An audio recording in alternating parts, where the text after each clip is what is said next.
Buenos días, mi nombre es Ledy Blanquicet Barrios, soy la presidenta de la Asociación Colombiana de Neumología y Cirugía de Tórax, capítulo Costa Norte. Y hoy estamos reunidos aquí porque creemos, como asociaciones científicas, que estamos obligados a aclarar dudas en la comunidad porque hay muchas noticias falsas y desinformación que circulan. Entonces, seguimos en pandemia, estamos en crisis de un pico y consideramos el momento oportuno. Me acompañan en este momento el doctor Luis Fernando Rueda Marulanda. El doctor Rueda es cirujano de tórax y es del programa de ECMO Barranquilla y es el vicepresidente de la Asociación Colombiana de Neumología y Cirugía de Tórax. Bienvenidos, doctores. El doctor Carmelo Dueñas es neumólogo, es especialista en medicina crítica y cuidados intensivos y es el director del programa de medicina crítica de la Universidad de Cartagena.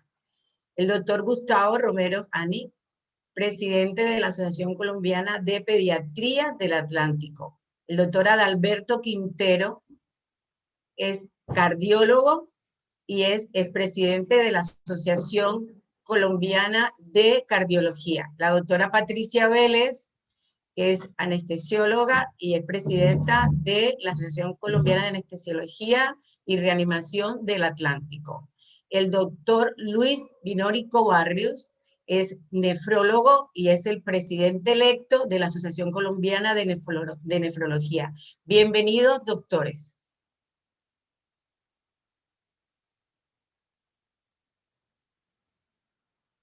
Hay muchos temas, como decía al principio, que circulan y que la comunidad no sabe qué es, y escuchamos casi súplicas por las redes pidiendo ECMO para determinados pacientes, y muchos no saben qué es el ECMO, ni cuándo está indicado y en quiénes está indicado el ECMO. Para eso nos acompaña el doctor Luis Fernando Rueda, que es, como decía, del grupo ECMO Barranquilla.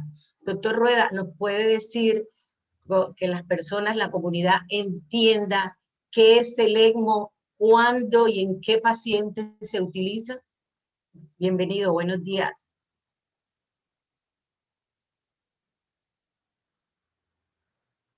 El micrófono lo tiene apagado, doctor Rueda. Okay.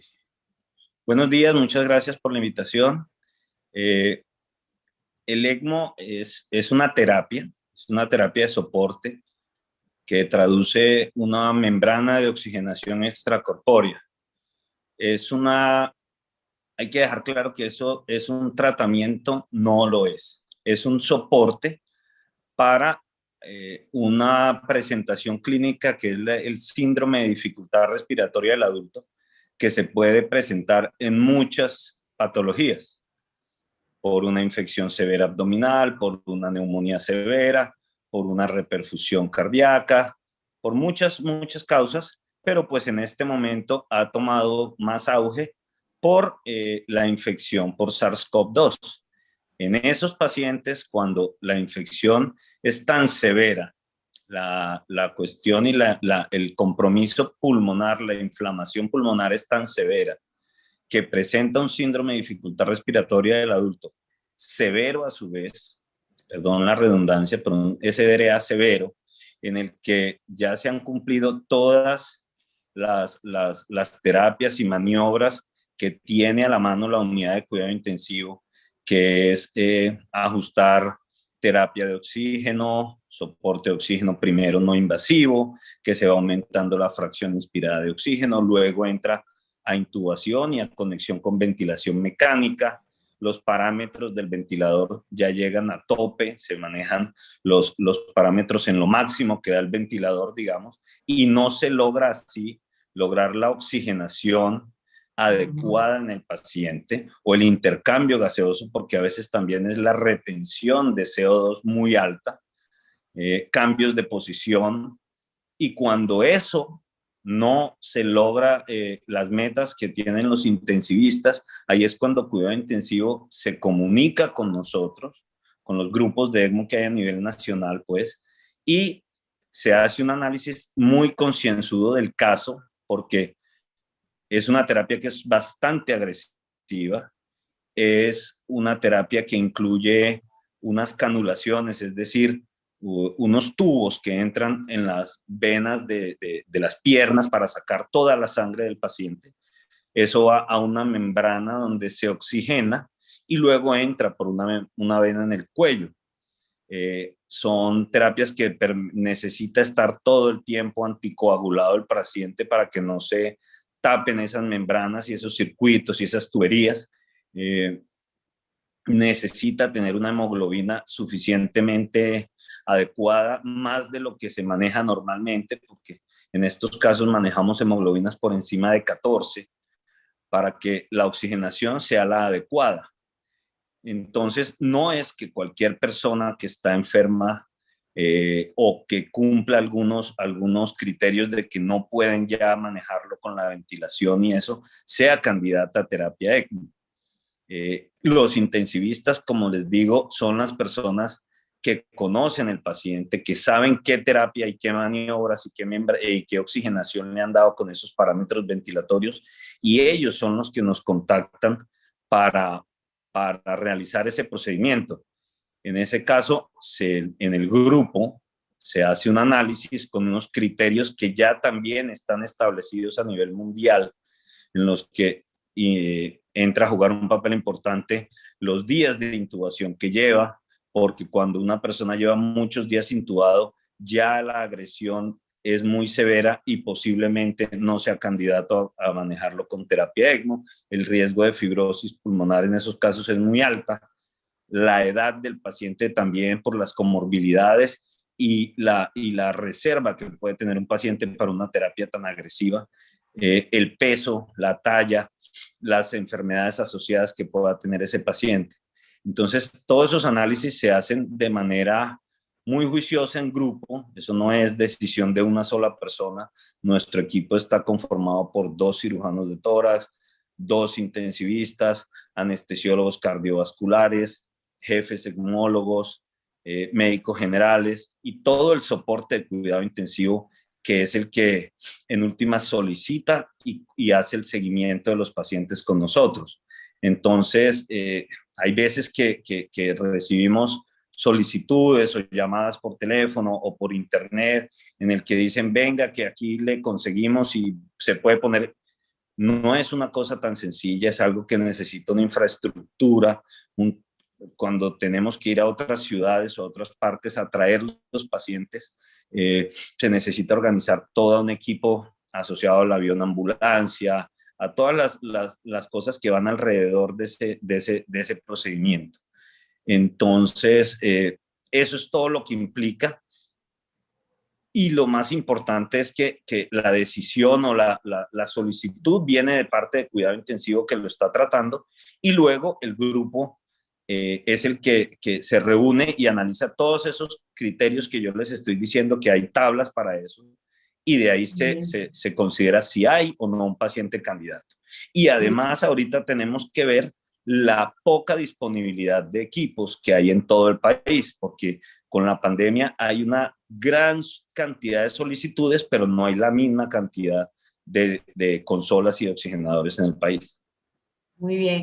¿Podríamos decirle a la comunidad que la terapia ECMO se semeja un poco, valga las diferencias, a la hemodiálisis? ¿Podríamos decirle eso? Que es una intervención que el paciente debe llenar unos requisitos, que todos los pacientes críticos no son candidatos a terapia ECMO, que no es una terapia que se generaliza para la infección, pero para que la gente entienda, podríamos semejarla un poco, porque la diálisis es mucho más conocida que la terapia ECMO. Entonces, ¿podríamos decirle eso, doctor Rueda, a la comunidad, que ya sabemos que tiene unos criterios y que es el intensivista, el especialista en medicina crítica que está tratando al paciente, quien define si el paciente es candidato o no a terapia ECMO? Pero para asemejarla, para que la gente entienda que es parecida a una hemodiálisis, y aquí tenemos al nefrólogo, al doctor Luis Barro, así que también podemos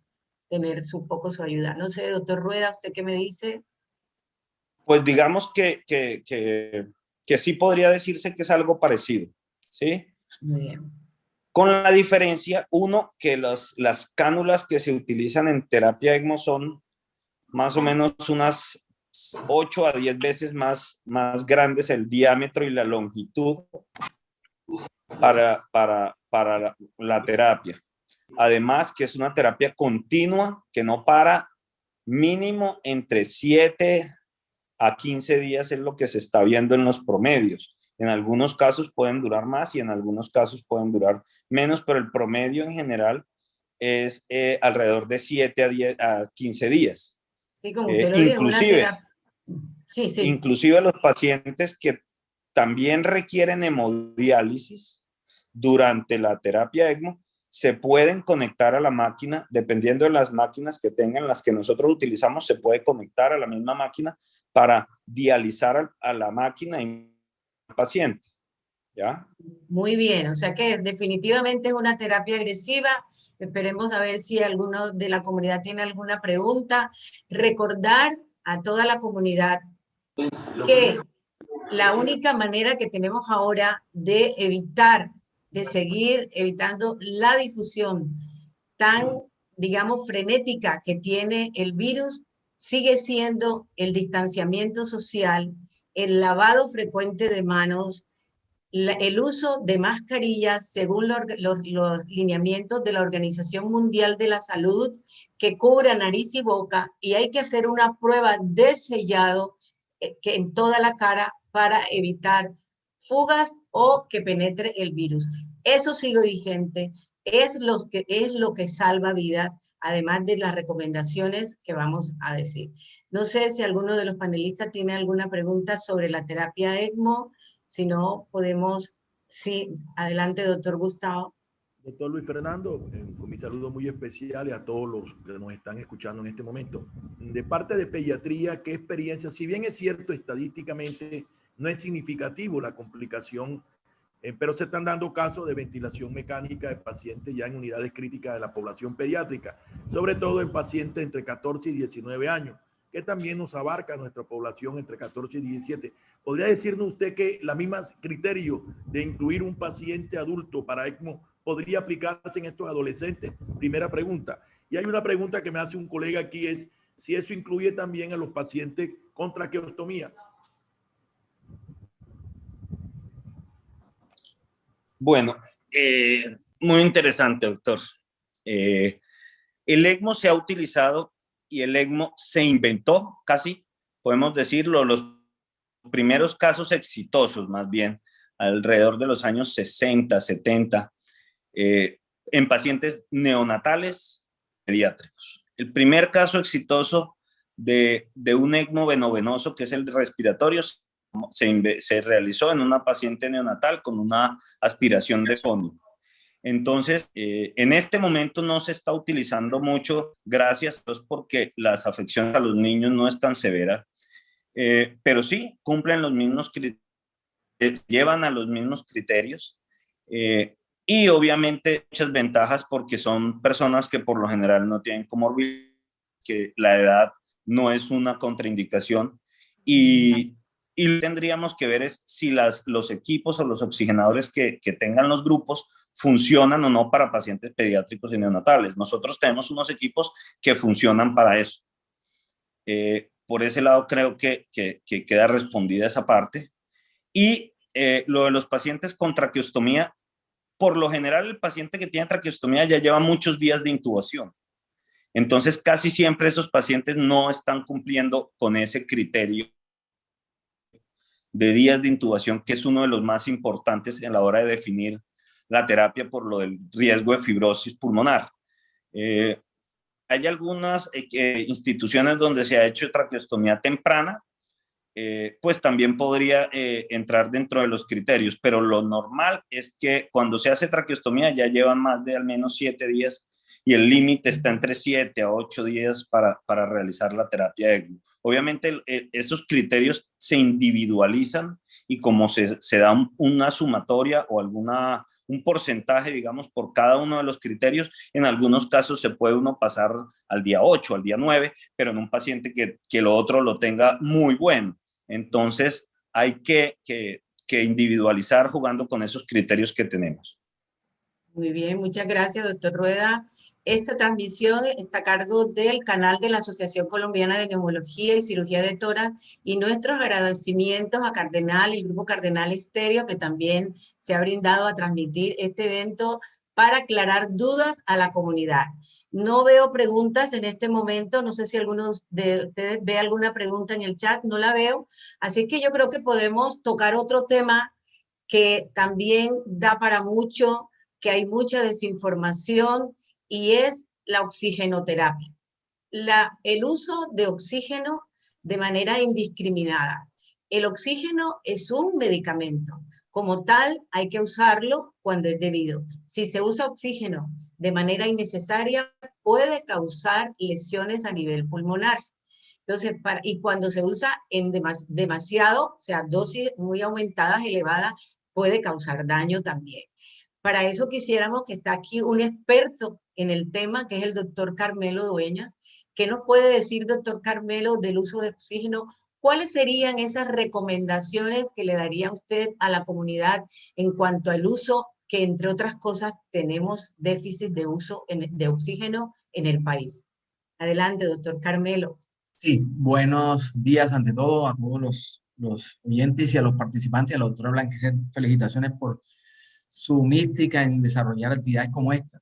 Sobre el oxígeno, para concretar, en medio de esta pandemia hemos aprendido muchas cosas de él. Es un medicamento, como usted muy bien dijo, y como tal debe ajustarse la dosis, es decir, la fracción inspirada de oxígeno, debe ajustarse el tiempo, y especialmente debemos tener claros los límites y las metas. A partir de una iniciativa del ministerio basado en la posible desabastecimiento, sobre todo que ocurrió en Antioquia, de una disminución notoria de los aportes de oxígeno para las clínicas, la Asociación Colombiana de Medicina Crítica y Cuidado Intensivo y ASO Neumocito desarrollaron un documento en el cual, para concretar la respuesta, sería que uno no debiera usar oxígeno en pacientes que tienen saturaciones mayores de 96. No debiera. Y si tiene 96 o más, debiera retirar o comenzar a disminuir el aporte de oxígeno que tiene ese paciente. Y la meta que debiéramos buscar hoy por hoy, y especialmente en este momento de desabastecimiento, es saturaciones por encima de 90 a nivel del mar. Una saturación mayor de 90 no debiera obligarnos a aumentar el oxígeno, porque 92, 93, 94 no va a generar en general mayor beneficio en el paciente. Y hay que aclarar, por encima de 96 no se sabe si es el oxígeno que tengo en la sangre o el oxígeno que me aportan, pero puede generar daño, inclusive aumento de mortalidad. Entonces, yo no debo perseguir metas mayores de 96 y no tendría por qué buscar aumentar la oxigenación cuando tengo saturaciones de oxígeno por encima de 90. Eso sería en general las recomendaciones de la guía de expertos del Ministerio de Salud en este momento de la pandemia. Un llamado de alerta que ya lo hicieron incluso las empresas que distribuyen oxígeno, están solicitando a la comunidad que muchos concentradores de oxígeno, balas de oxígeno, que ya no debieran existir en nuestro país, pero bueno, balas de oxígeno y concentradores de oxígeno que no se estaban usando, deben devolverse urgente, porque esto es prioritario. El otro problema al que nos enfrentamos hoy es que en el pico tenemos pacientes agudos, pero tenemos ya centenares de pacientes crónicos que están en el post-COVID, que también requieren oxígeno crónicamente. Y para estos pacientes se está requiriendo esos concentradores y esas balas de oxígeno. Entonces es fundamental que la comunidad, quien no esté usando el oxígeno en domicilio, lo devuelva a las empresas distribuidoras para que estos a su vez lo usen racionalmente en los pacientes que lo requieren. Bueno, gracias, doctor Carmelo. Entonces, recordar, el oxígeno es un medicamento y hay que usarlo cuando es estrictamente necesario. Y el llamado, reitero, a la comunidad a que si ya su paciente, su familiar, no está utilizando el oxígeno, devuélvalo, porque seguramente en algún lugar de Colombia habrá una persona que lo está necesitando. Bueno, se nos unieron a este evento la doctora Astrid Arrieta, que es psiquiatra y es presidente de la Asociación Colombiana de Psiquiatría, y el doctor Jesús Tapias, médico infectólogo e internista y presidente de la Asociación Colombiana de Infectología del capítulo Caribe. Bueno, otro tema candente, vamos a seguir esperando que la gente se anime a hacer preguntas. Otro tema que está muy de moda son las vitaminas. ¿Previenen las vitaminas la infección por COVID? ¿Curan una vez establecida la infección? ¿Curan esa infección y valga la redundancia por COVID? Las vitaminas son necesarias, pero hasta ahora no hay evidencia que prevengan ni curen la infección por coronavirus. Dirán, bueno, cuando inició la pandemia en Wuhan, le encontraron a los primeros chinos deficiencia de vitamina D. También hay que recordar que la pandemia del coronavirus inició, o en ese momento era infección únicamente, en la época invernal. Por ende, el tiempo de sol es reducido durante el día. Y entonces probablemente por eso encontraron las dosis bajas de vitamina C, de vitamina D, perdón, en esos pacientes. Entonces, quisiera que el doctor Gustavo Romero nos hablara un poco sobre las vitaminas en los niños y también en los adultos, porque es que la hipervitaminosis, o sea, el aumento desmedido, el tomar muchas vitaminas, también es un riesgo para la salud. Doctor Gustavo. Muy buenos días, doctora Ledy, a todos mis compañeros panelistas y a toda la comunidad que nos acompaña. Hay que descartar o tener una diferenciación muy clara en lo que es el aspecto de prevención, el aspecto terapéutico. Bien lo decía el doctor Camelo Dueñas, el oxígeno no es preventivo, es una terapéutica, y todo lo que es terapéutica se convierte en una medicación y tiene sus pros y sus contras y debe ser con un uso racional. En cuanto a la pediatría, todos sabemos que no necesariamente necesitamos las vitaminas como soporte diario en unos requerimientos que no pueden sobrepasar los límites normales. Una pregunta permanente que nos hacen nuestros pacientes y nuestros padres es que si tomando vitaminas se puede prevenir la enfermedad del COVID. Definitivamente la prevención del COVID está, como lo dijo la doctora Ledy, en el cuidado que tenemos, las medidas que se toman, que es el aislamiento, el distanciamiento, el uso de nariz tapaboca, el lavado de manos, evitar la interacción social, etc. Normalmente todo niño debe tener un soporte permanente de sus flujos de vitaminas, sobre todo la vitamina A, la vitamina D, la vitamina C, y sobre todo la D y la C, que tienen un gran aspecto de inmunomodulación. Eso quiere decir que levantan las defensas del niño. Eso es cierto. También un gran efecto antioxidante. Eso es cierto.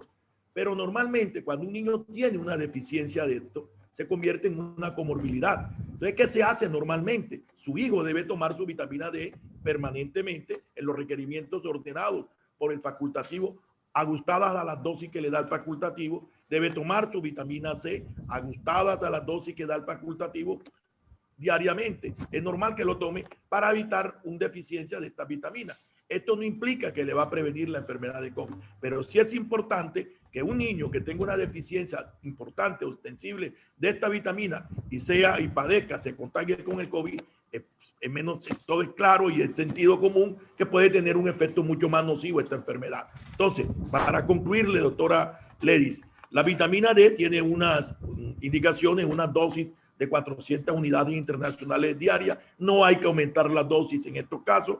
La vitamina C está entre 40 y 30 y 40 miligramos diarios. No hay que aumentar esta dosis.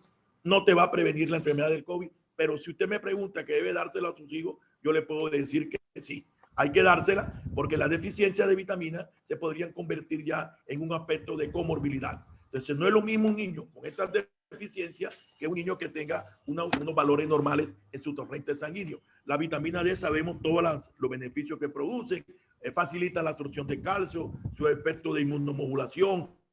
Otros hablan de la regulación del azúcar en la sangre. La vitamina C, pues todo es conocido como antioxidante, como inmunomodulador, y tiene un sinnúmero.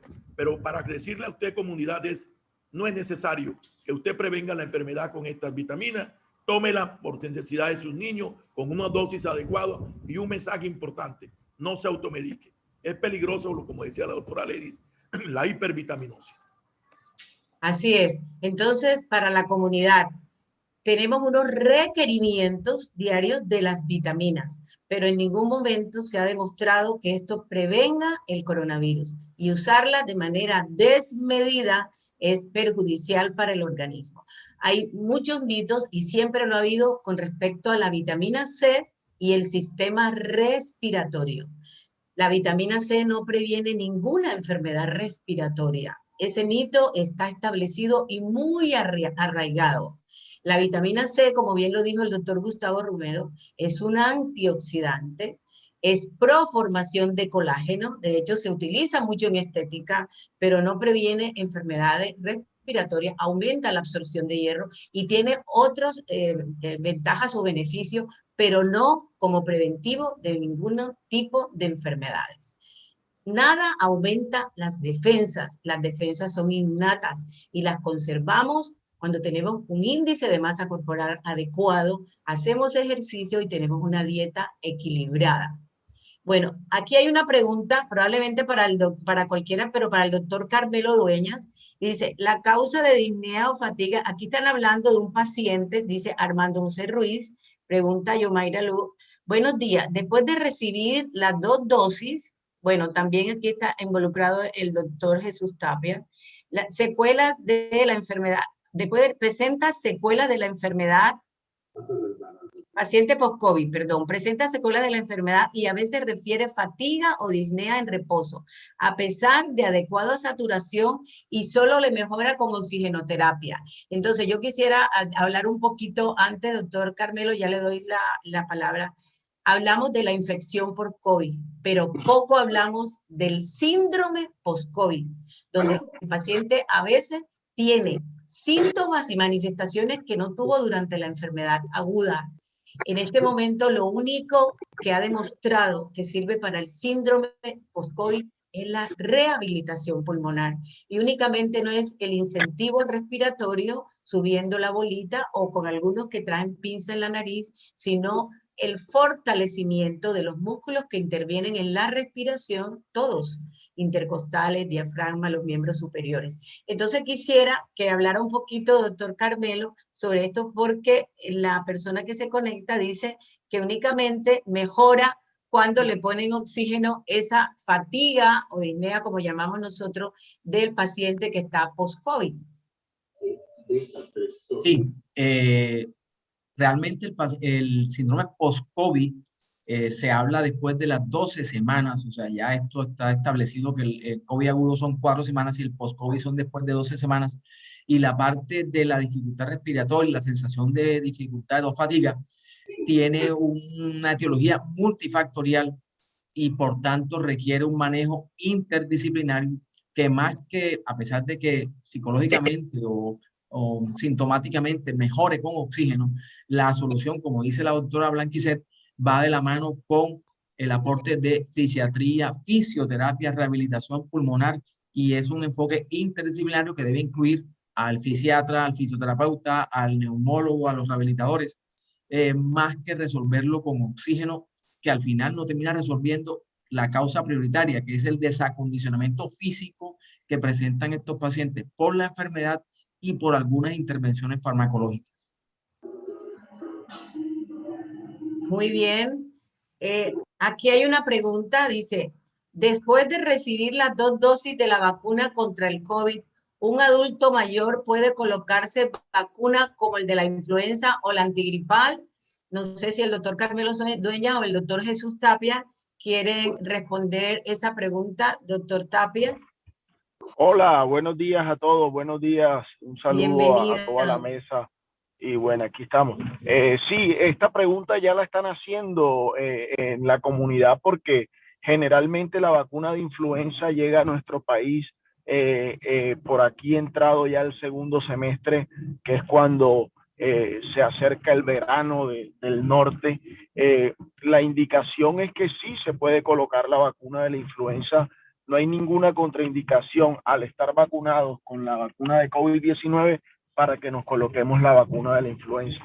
Resaltar la importancia de esta vacuna de la influenza que tiene la cepa de HN1, la cual puede causar también una neumonía típica grave, y bueno, y la protección va a ser pues muy excelente en estos pacientes, sobre todo adultos mayores, tabaquistas, trabajadores de la salud. Es muy importante esta vacunación. Aquí hay otra pregunta, dice Andrea Romero, ¿qué pasa si una persona asintomática se vacuna contra el COVID-19? Sigue el doctor Tapia. Y si una persona asintomática se vacuna y pues se vacunó sin saber que estaba infectado, en general no debería pasar nada.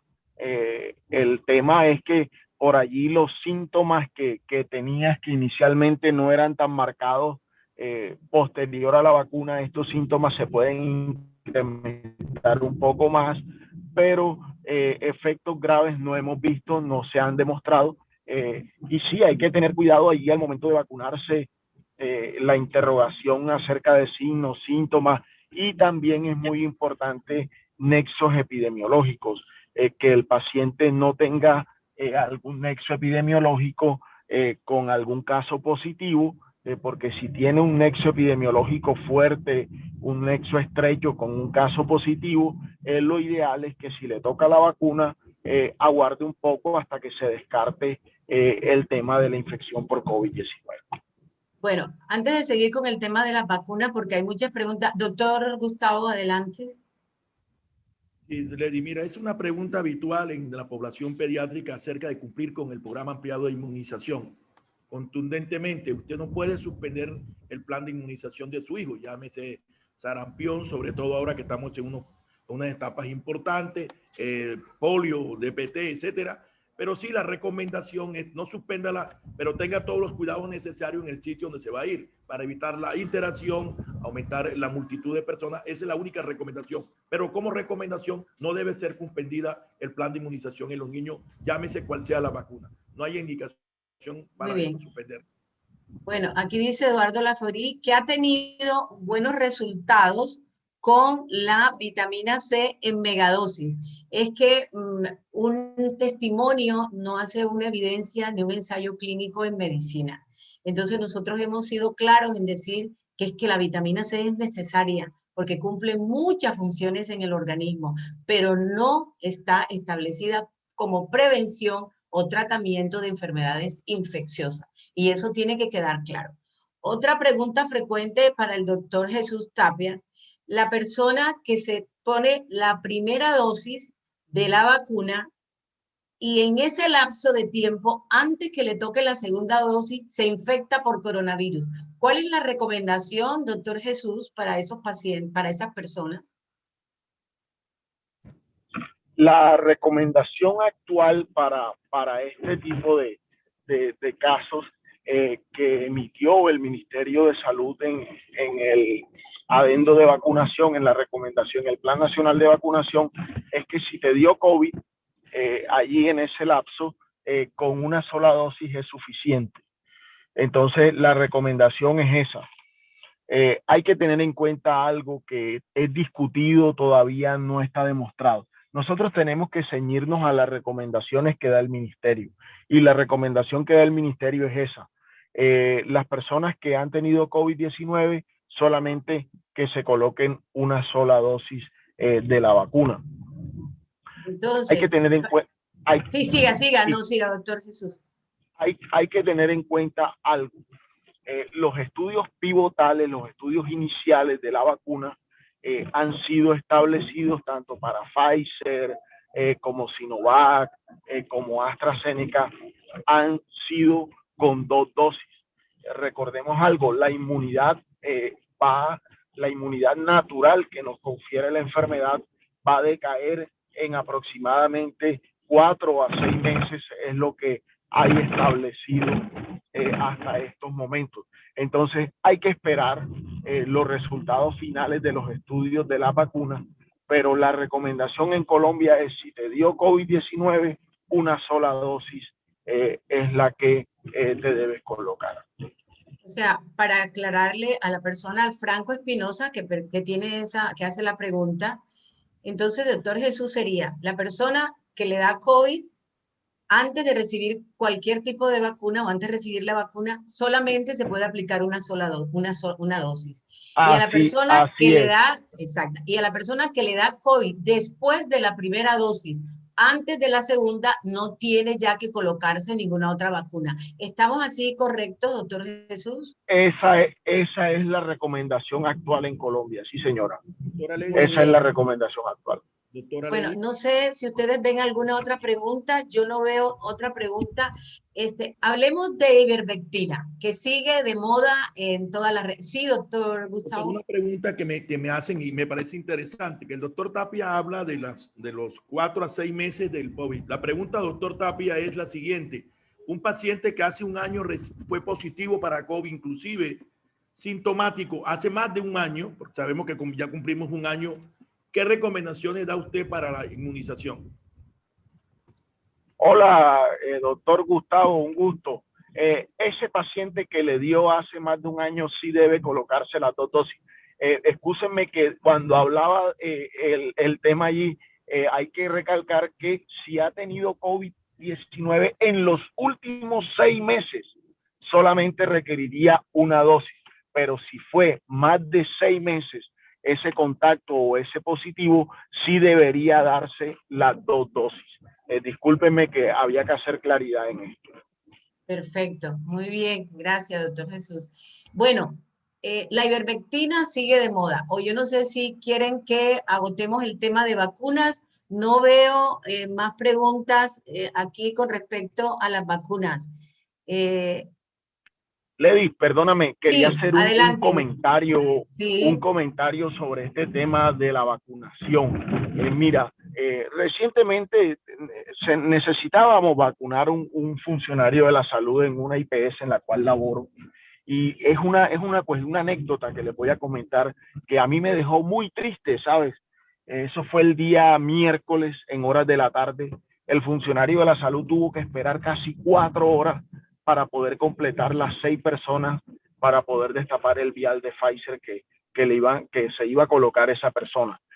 Me aprovecharon que yo estaba ese día en consulta en la IPS como agente persuasor de la gente, ancianos mayores de 70, 80 años, óyeme, y no se querían vacunar, unas excusas. No, es que el gobierno quiere que uno se vacune para matarlo, para no pagarle más el subsidio. No, es que si yo me pongo esa vacuna me muero, que si yo me pongo esa vacuna termino hospitalizado. O sea, de verdad que ese día yo quedé muy triste de cómo nuestra población y sobre todo los adultos mayores, que son una de las poblaciones más susceptibles, tienen estas creencias o estos conceptos sobre la vacunación. O sea, aquí tenemos que procurar educar a nuestros adultos mayores sobre la importancia de esta vacuna y de todo lo que implica el COVID-19,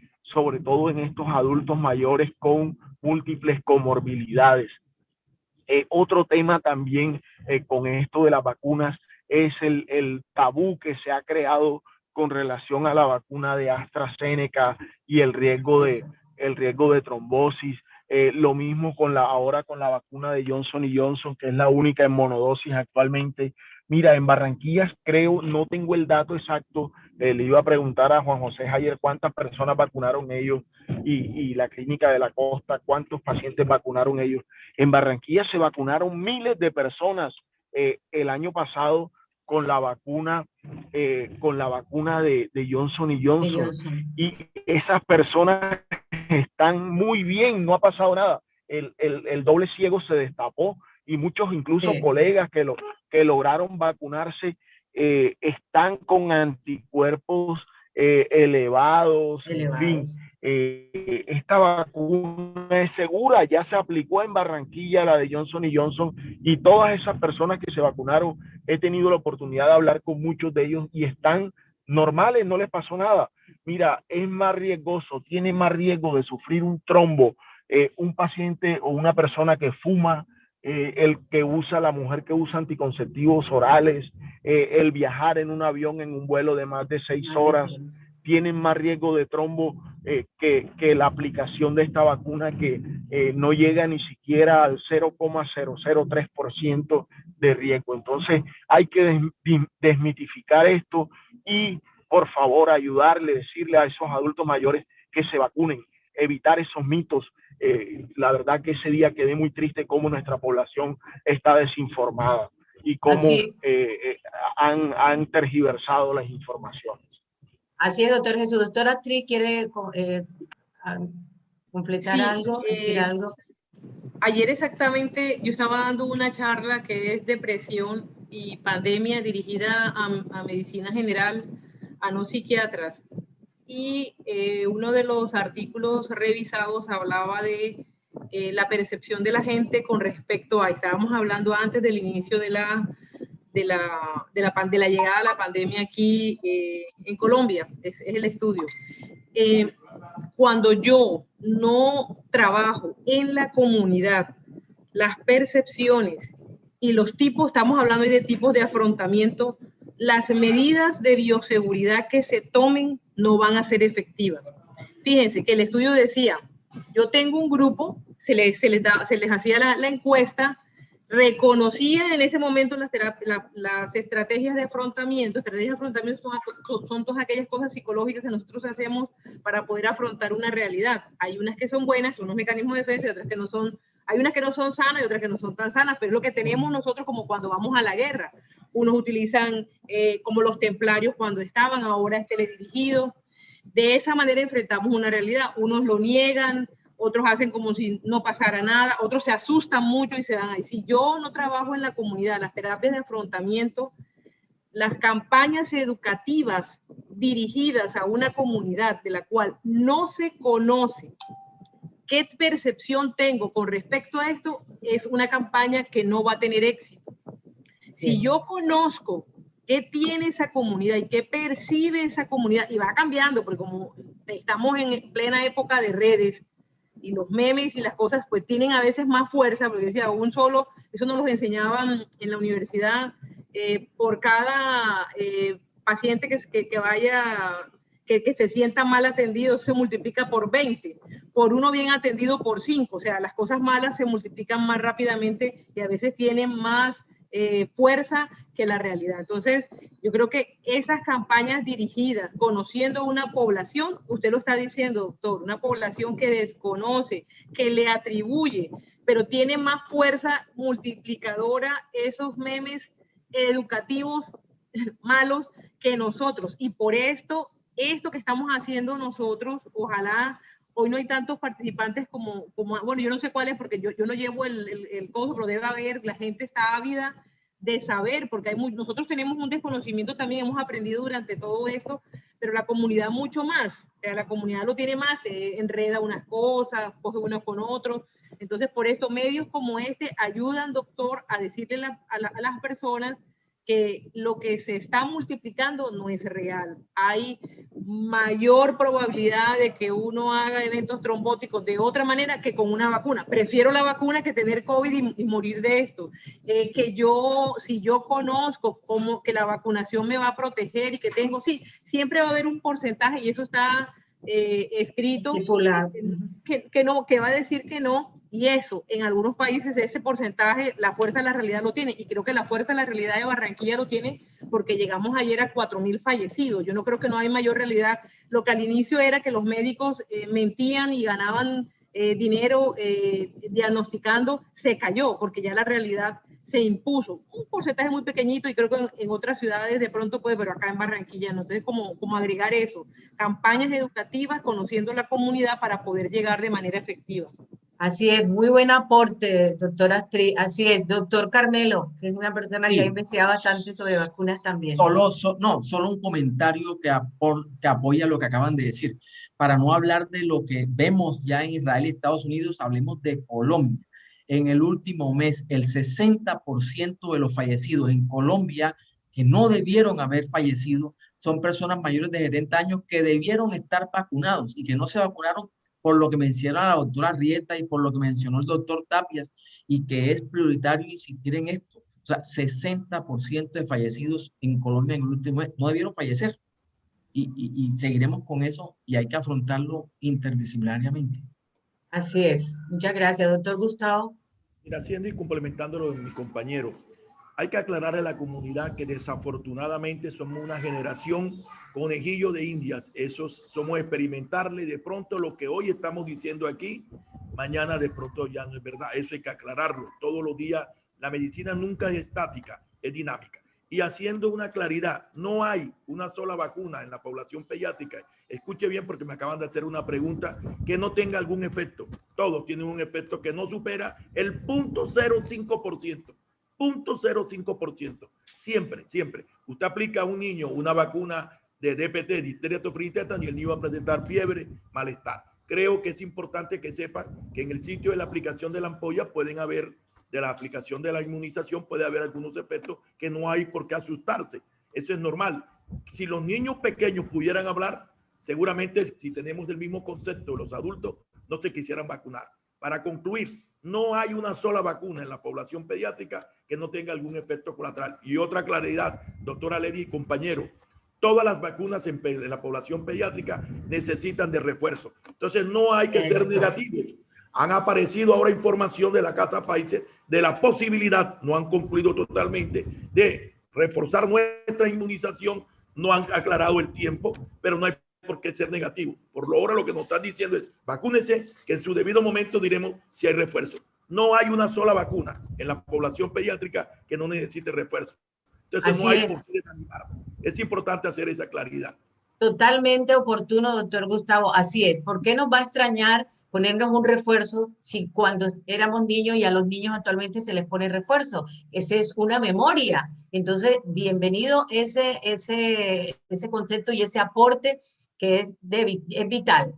Aquí hay una pregunta para el doctor Barros y dice Amalia Sarmiento, me sacaron un riñón por hidronefrosis congénita hace 30 años y hasta ahora tengo un poco alta la proteinuria. ¿Qué vacuna me puedo colocar? Doctor Barros, bienvenido. Entonces, es importante aclararle a la señora esta inquietud. Hola, Lady, ¿cómo estás? Mira, he escuchado muy juicioso las intervenciones de todos, muy interesantes, y sobre todo las vacunas.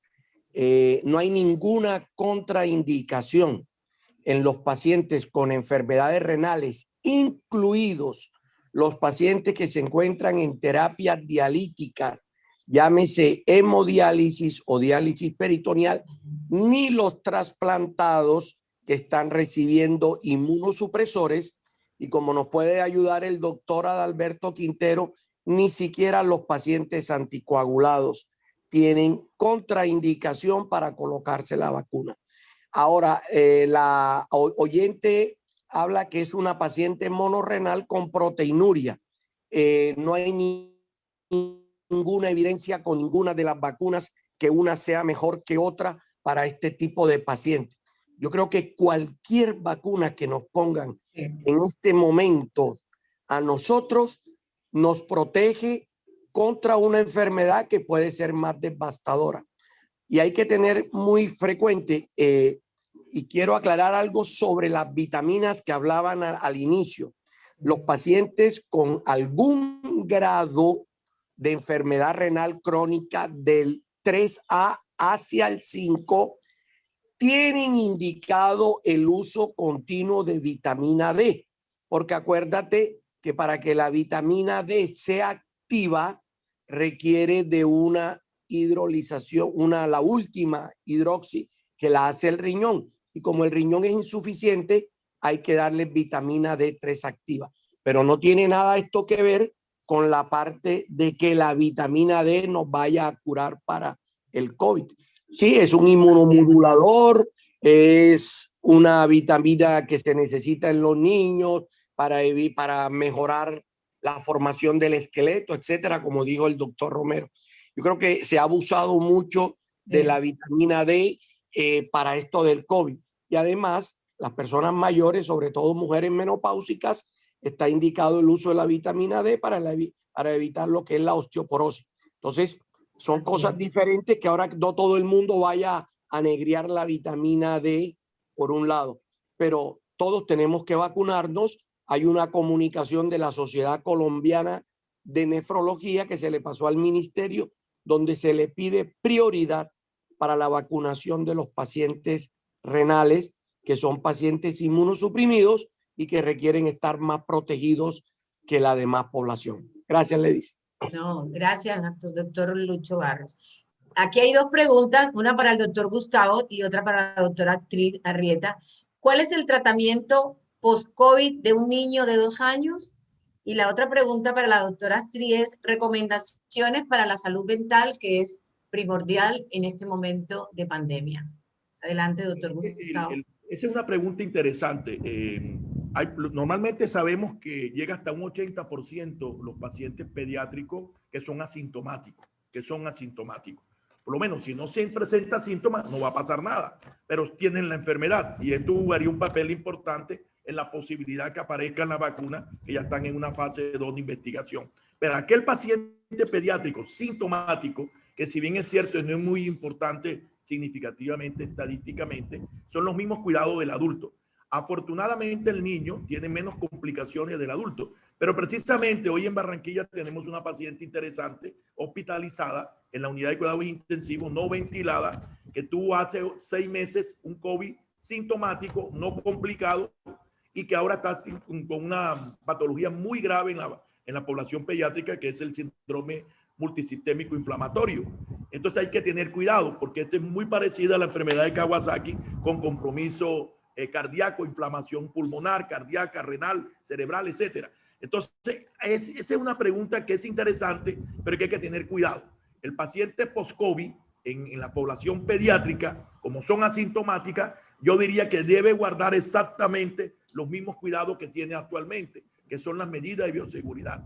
Eso es importante. Y aprovechando esto que me están dando esta oportunidad de decirle, si usted es positivo, papá, su mamá, su esposo es positivo y el clown es positivo en los adultos, hágale la prueba a los niños. Es importante porque todo eso nos da para tomar una estrategia en el punto de vista del aislamiento y desde el punto de vista de evitar la transmisión. ¿Qué se está dando, doctora Ledy? Lo siguiente, que desprevenidamente los padres salen positivos y el primer temor que tienen es mandar a los niños a donde los abuelos.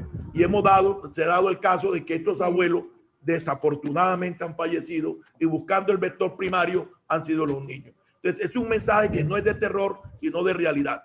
A los niños les da el COVID, los niños lo pueden transmitir, si bien es cierto, el 80% son asintomáticos, si bien es cierto, sus complicaciones no son iguales a los adultos, pero evitemos también que sean un vehículo de propagación, evitar la interacción social, evitar la interacción dentro de las propiedades horizontales y que al niño, padre, desafortunadamente se te puede complicar. La mortalidad en los últimos estudios no sobrepasa, en Latinoamérica no ha sobrepasado el 1.5%. Hay unos estudios en Florida que llegan al 2.2% de mortalidad. No queremos que tu hijo, que tu nieto, que tu sobrino, ese ser amado que es el futuro del país, caiga en esa significancia estadística. Entonces en tus manos está, por independientemente de las disposiciones que digan nuestros funcionarios, porque el niño de 5 o 6 años no sabe de medidas que tome el alcalde, la gobernadora, pero tú te debes convertir en tu hogar como el alcalde y como el gobernador. Recuerde usted, padre de familia, que la familia es la génesis de la sociedad.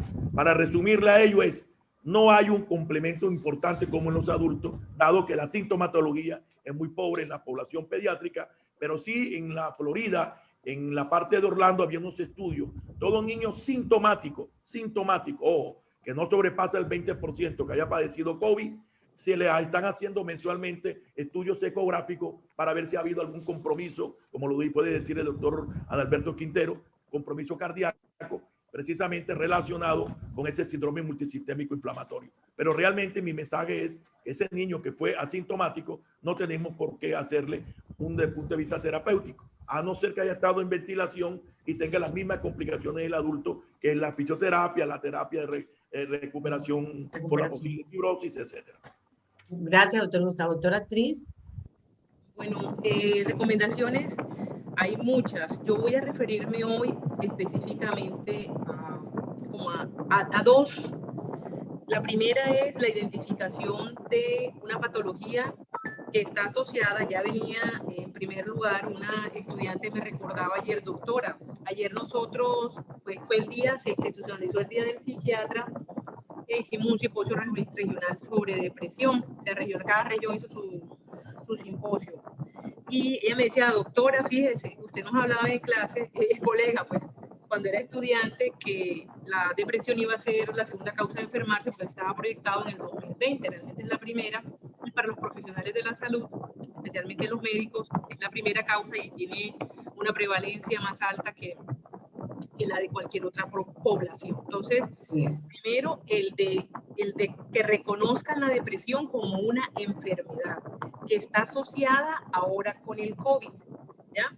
Que el 34% de los pacientes que han padecido COVID van a tener un problema asociado a la salud mental o problemas neurológicos. En un estudio que se hizo en una revista de nosotros que se llama Lancet. Y un 44% en otra universidad relacionaron ese valor, no 33, no 34, sino 44%, o sea, casi la mitad de los pacientes que padecen COVID van a tener, y dentro de eso está la depresión, los trastornos de ansiedad, el insomnio y trastorno de estrés postraumático. Entonces, yo quiero hoy decirle dos cosas para identificar la depresión. Uno, que la depresión no es tristeza, la tristeza es una emoción. Dos, que la tristeza puede hacer parte de la depresión, que se hace el diagnóstico con el primero, el criterio diagnóstico más importante, o sea, para yo poder identificar que tengo, es tener 2 semanas como mínimo, la mayor parte del tiempo, todos los días. Los principales síntomas son tristeza y o anedonia. ¿Qué es la anedonia? La incapacidad de sentir placer por las cosas que a mí me gustan, es individual. Pero ahí se cae entonces un paradigma con respecto a la depresión. Como dice I-O, significa que yo puede que no esté triste, pero esté anedónico y cumplo el criterio mayor para depresión. Y voy a hacer las siguientes preguntas al paciente, o en este caso, el poder identificar que yo me siento así. Llevo 2 semanas sintiéndome triste la mayor parte del día, todos los días durante esas 2 semanas, o anedónica, o sea que ya no le encuentro gusto por las cosas que a mí me gustan. A mí me gusta leer y me gusta la poesía. Y si eso dejó de gustarme en esas 2 semanas, significa que algo anda mal. Eso es lo primero. Y aprovecho para decirles que nosotros creamos una herramienta para que se concientice, una campaña completa para decir que la depresión no es debilidad de carácter, para decir que la depresión no es que uno esté bajo de nota, que la depresión es porque tú eres débil, ¿cierto? Que la depresión es una enfermedad y como todas las enfermedades tiene tratamiento, y que la consecuencia final es el suicidio y por eso tenemos que evitarlo. Esa caja de herramientas de depresión que se lanzó ayer tiene un kit que ayuda a identificar, para que la comunidad identifique si tiene o no tiene depresión, con unas escalas y enseñándote sobre la depresión. Doctora, yo se la paso a usted, doctora Ledis, para que se la pasen al programa y que cualquier persona la pueda utilizar.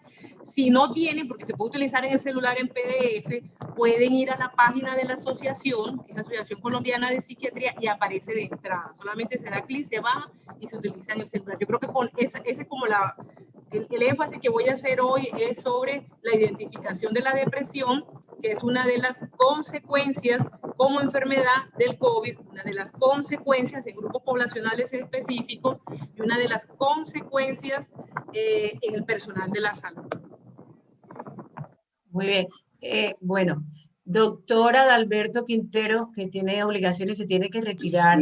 Lady, ¿Podría dar algunas recomendaciones? Hola. Sí. Un segundito, Disculpa. doctor Jesús.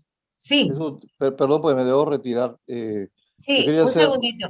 Voy a hacer un par de comentarios breves referentes a preguntas que salieron en el chat. Sí, por anteriormente, el doctor Barros comentaba el tema de los pacientes anticoagulados. Esto lo hablamos en el chat pasado. Sí se pueden colocar vacunas los pacientes que estén recibiendo cualquier tipo de anticoagulación. No deben retirar el medicamento anticoagulante el día anterior, como está recomendando algunas EPS. La única precaución que debe tener ese paciente después de aplicada la inyección en el brazo es hacerse una presión sostenida sin frotar el brazo de mínimo 3 minutos, idealmente 5 minutos. La otra pregunta que hay en el chat es si una persona hipertensa, diabética, con algún tipo de cáncer, se debe vacunar.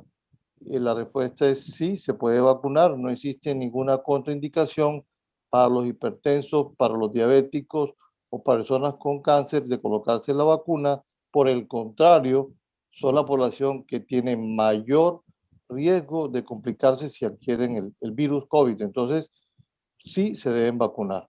Gracias. Bueno, el mensaje, no hay que suspender medicamentos para la vacuna.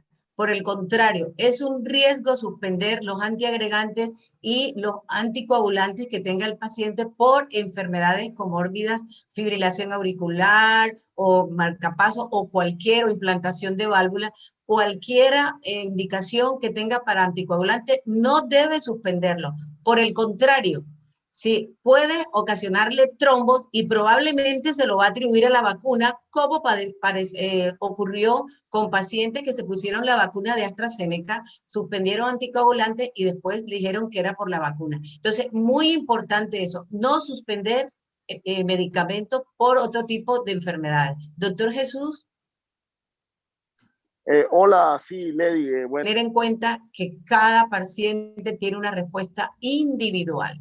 Doctor Gustavo, para contestarle a la mamá lactante. Yo quiero recordar que la población pediátrica va de 0 a 17 años y que la población de mayor riesgo se ha demostrado en cuanto a síntomas y mortalidad. Lo poquito estadística que tenemos está entre menores de 1 año y mayores entre 14 y 19 años. Es más, la positividad en el distrito de Barranquilla, empezamos a prender las alarmas en el mes de noviembre y diciembre, esa población fue la que tuvo prácticamente un 9% de positividad. Hay dos inquietudes interesantes y es, doctor, salí positivo con COVID, estoy lactando. No suspenda la lactancia materna, contundentemente.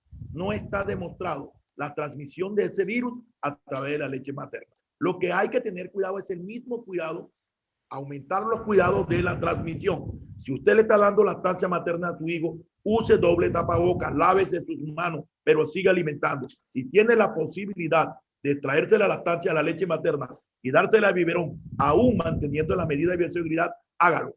Pero mi respuesta es, no suspenda la lactancia materna. Segundo escenario, si tengo una mamá que está lactando y debo vacunarme, debe vacunarse. No hay ningún tipo de contraindicación y más aún si esas madres tienen comorbilidad. Otra pregunta que me dice, si salgo positivo y soy positivo, estoy sintomático y tengo un niño pequeño lactando, ¿debo practicarle la prueba a su hijo? Practíquensela para tomar decisiones. Como le hemos dicho, la población de mayor riesgo son los menores de 1 año. Recordarle a la comunidad que su hijo también presenta comorbilidades.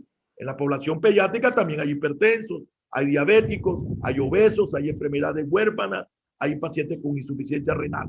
Hay que tener cuidado eso. La diferencia entre la población pediátrica y adulta, y es que en la población pediátrica, compañeros de la comunidad, existen los llamados grupos etarios.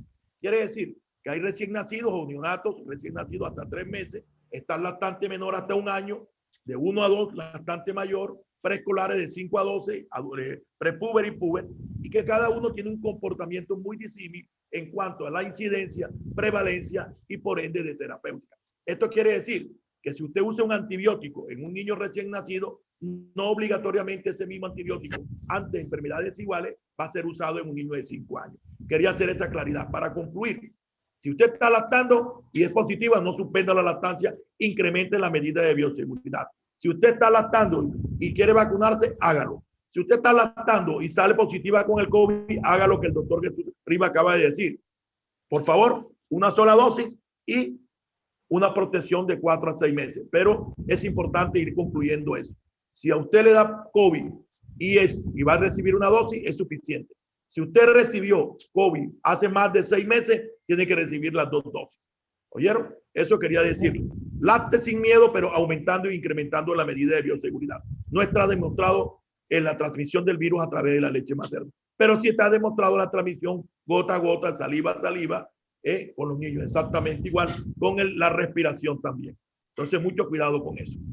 Muy bien, gracias, doctor Gustavo. Invito a todos los panelistas a que en 2 minutos demos una recomendación a la comunidad, lo que queremos que quede en este momento en la comunidad, en esta crisis de pandemia que vivimos. Por favor, doctor Jesús Tapias, si quiere empezar a una recomendación. Aquí hay otra pregunta sobre las vacunas, creo que ya fue respondida, hemos hablado ampliamente sobre ellos, sobre la colchicina también. Adelante, su recomendación para la comunidad.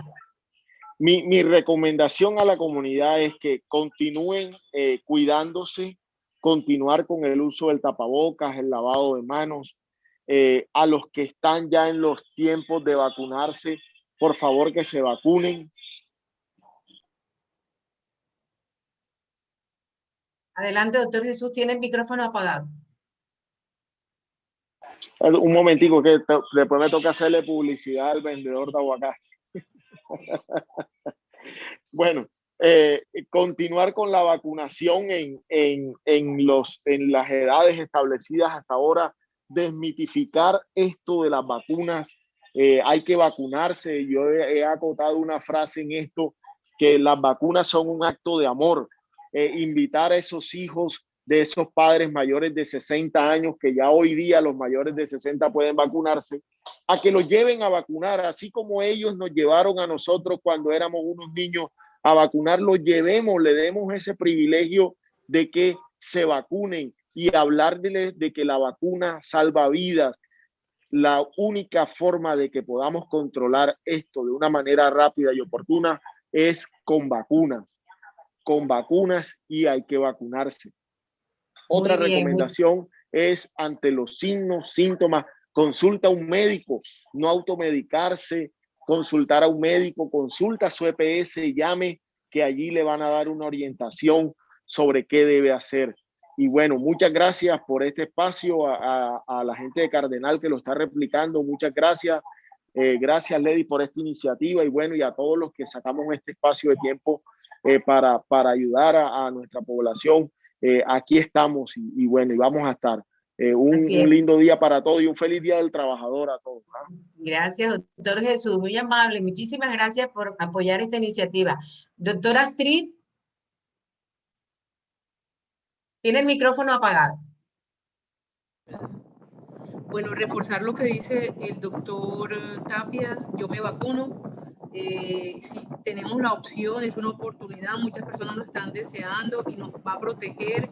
La decisión que tú tomes no es solamente para ti, sino una decisión para todos, y esto hace la diferencia con respecto a otras cosas en nuestra vida. A veces el no ponerse el tapabocas, a veces el no guardar el distanciamiento, a veces el no lavarse las manos, las consecuencias no son solo para ti, sino también para todos. Entonces es responsabilidad de todos. Y lo segundo, esto, o sea, tener ansiedad, tener aprensión por el futuro, estar triste, son emociones, y las emociones no te hacen a ti. Es normal sentir esas emociones y validarlas, decir, yo lo tengo, yo estoy triste, yo estoy desesperada hoy, yo estoy haciendo, porque voy entendiendo qué cosas me están pasando, y eso no determina lo que soy yo.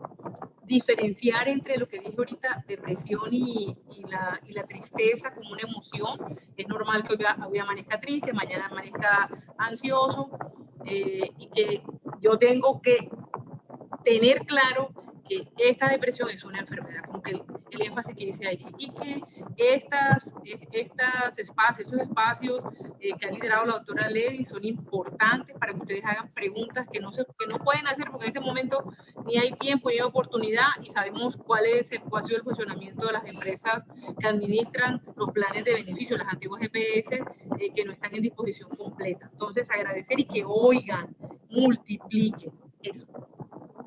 Muchas gracias, doctora Astrid.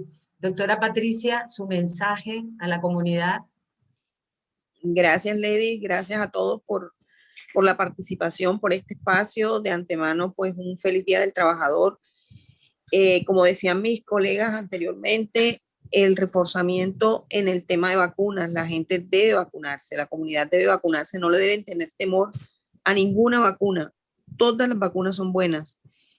Como le decía yo a mi mamá cuando la iban a vacunar y le decían que le iban a aplicar Sinovac, y ella decía que ya no se vacunaba con la vacuna china. Yo le decía, mami, cualquier vacuna es mejor que ninguna, así que vacúnate porque esa es la que te va a servir a ti.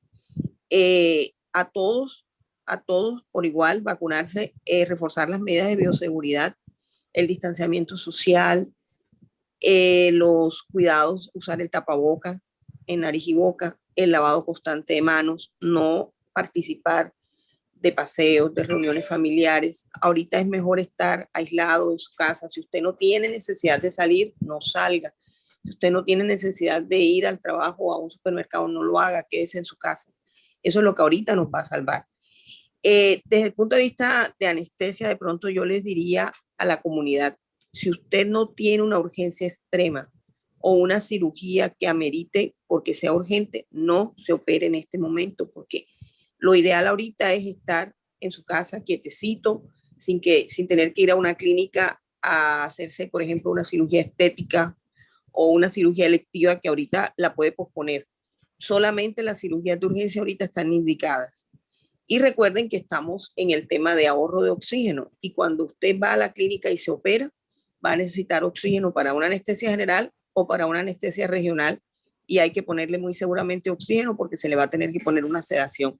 Entonces, eso ayuda a los pacientes que están requiriendo el oxígeno. Ese oxígeno que usted consumiría si se opera en estos momentos, le hace falta a un paciente COVID. Entonces, esa es mi recomendación para los pacientes y para la comunidad en este momento. Gracias, Lady. Gracias, Patricia. Doctora Patricia. Quisiera que alguno de los panelistas tocara el tema brevemente sobre ivermectina e hidróxido de cloro. A ver, doctor Gustavo Romero, su recomendación. No, totalmente de acuerdo con lo que ha dicho mi compañero. Reforzar que como mensaje a los niños sí le da COVID, primero. Segundo, se pueden complicar. Efectivamente, hemos visto en el último mes pacientes hospitalizados en unidades de cuidados intensivos. Si bien es cierto, 3 o 4 han habido fallecimientos. No queremos que tu hijo caiga en esa estadística. Segundo, no automedicarse. Tercero, que la vacunación en la población pediátrica está muy avanzada ya. Los estudios experimentales van en la segunda fase. No hay que desesperarse. No interactuar en la propiedad horizontal. No confiarse con los niños. Los niños son transmisores. El niño es 80% asintomático, la gran mayoría. Y que algo que quería decir, y es que esta nueva ola ha traído consigo una variedad de manifestaciones clínicas muy diversas en la población pediátrica. No es solamente el componente respiratorio acostumbrado, que es el moquito en la nariz, la fiebre, la tos, sino que también pueden aparecer enfermedades diarreicas. Es más, podríamos decirnos sin equivocarnos que la aparición de enfermedades gastrointestinales está ocupando uno de los primeros lugares en la manifestación del COVID en tu hijo. Entonces, ten mucho cuidado. Si en un hijo tuyo está con una manifestación de enfermedad diarreica y hay una positividad en alguno de tus miembros de la familia, es muy probable que ese sea el debut del COVID. También hay manifestaciones clínicas en los niños que acompañan a manifestaciones dermatológicas, tipo rash. Puede simular una rociola, un sarampión, un dengue. Mucho cuidado con eso. Y mi mensaje es este: no te automediques, vive feliz, que eres el responsable de tus hijos. Y totalmente de acuerdo con lo que han dicho mis compañeros. Muchas gracias. El doctor Luis Fernando Rueda está para que dé su recomendación. No sé si ya está en clínica o se encuentra todavía conectado. Doctor Luis Fernando. Buenas. La recomendación que yo daría, pues la parte, la que han dicho nuestros panelistas, están excelentemente claras. Más bien en cuanto a las indicaciones de ECMO o algo así, yo lo que sugiero es que en el momento en que alguna persona considere que un familiar o un conocido necesita o es candidato a terapia ECMO, lo hable con la unidad de cuidados intensivos que lo están tratando, para poder definir un acceso más claro y por las rutas que son necesarias, que son a través de remisiones y con las historias clínicas completas. por redes sociales no podemos ayudarles a las personas hasta que no recibimos una historia clínica completa, entendemos la desesperación de un familiar cuando vea a su familiar o su pariente enfermo o su amigo enfermo, pero la vía más expedita es que se haga por los correos y las vías de acceso entre las clínicas y las remisiones formales para poder revisar las historias clínicas completas. Muchas gracias. Muchísimas gracias, doctor. Para resumir, nada reemplaza las normas de bioseguridad y autocuidado. Sigue aislado, así te lo permitan salir. Piensa en que si no hay nada prioritario que hacer en la calle, quédese en su casa. Lávese las manos frecuentemente y cuando salga, así sea a la puerta a recibir algo, hágalo con una mascarilla que le cubra nariz y boca y siempre recordar hacer la prueba de autosellado en la cara. La vacuna es lo único que tenemos en este momento y si todos nos vacunamos, ahí sí va a venir la inmunidad del rebaño y esto va a disminuir como ya hay pruebas en el país de Israel. Y si tenemos que ponernos un refuerzo, que es una memoria, bienvenida sea como se hace en la etapa pediátrica. La ivermectina no ha demostrado que previene ni trata el coronavirus. No hay estudios que lo sustenten. El óxido de cloro, por el contrario, puede causar daño en el esófago y está demostrado y está publicado las esofagitis causadas por dióxido de cloro. El ECMO, como ya bien lo dijo el doctor Rueda, está indicado en cierto tipo de pacientes. No todos califican para terapia ECMO. El tocilizumab, que ya prácticamente los pacientes llegan, o los familiares, perdón, con las ampollas, a mí me mandaron esto y me sirvió, yo tengo una prima en Estados Unidos que se puso esto y le sirvió. Esa es otra medicación que tiene unas indicaciones muy específicas cuando se comprueba que hay una tormenta inflamatoria, pero documentada con laboratorio. Y es el médico, si está en cuidados intensivos, que gracias a Dios tenemos esa unidad, esa probabilidad y ese recurso para poder tratar a los pacientes que están mal, es el médico tratante el que va a decir si el paciente opta o se puede optar, perdón, por esa terapia, ya sea ECMO o por algún biológico como tocilizumab. Yo espero que este evento haya sido una herramienta más para que podamos estar tranquilos y hacer las cosas como debe ser y no prestarle atención a las noticias falsas, a algunos iluminados que andan por las redes sin ningún soporte científico recomendando y las personas salen en estampida a comprar medicamentos que probablemente van a ser deleterios para su salud. Créale a las organizaciones científicas, a la Organización Mundial de la Salud, que tiene una página donde se puede documentar. Hasta una próxima oportunidad y gracias por apoyar esta iniciativa. Hasta luego, que estén muy bien. Hasta luego, muchas gracias a todos. Gracias.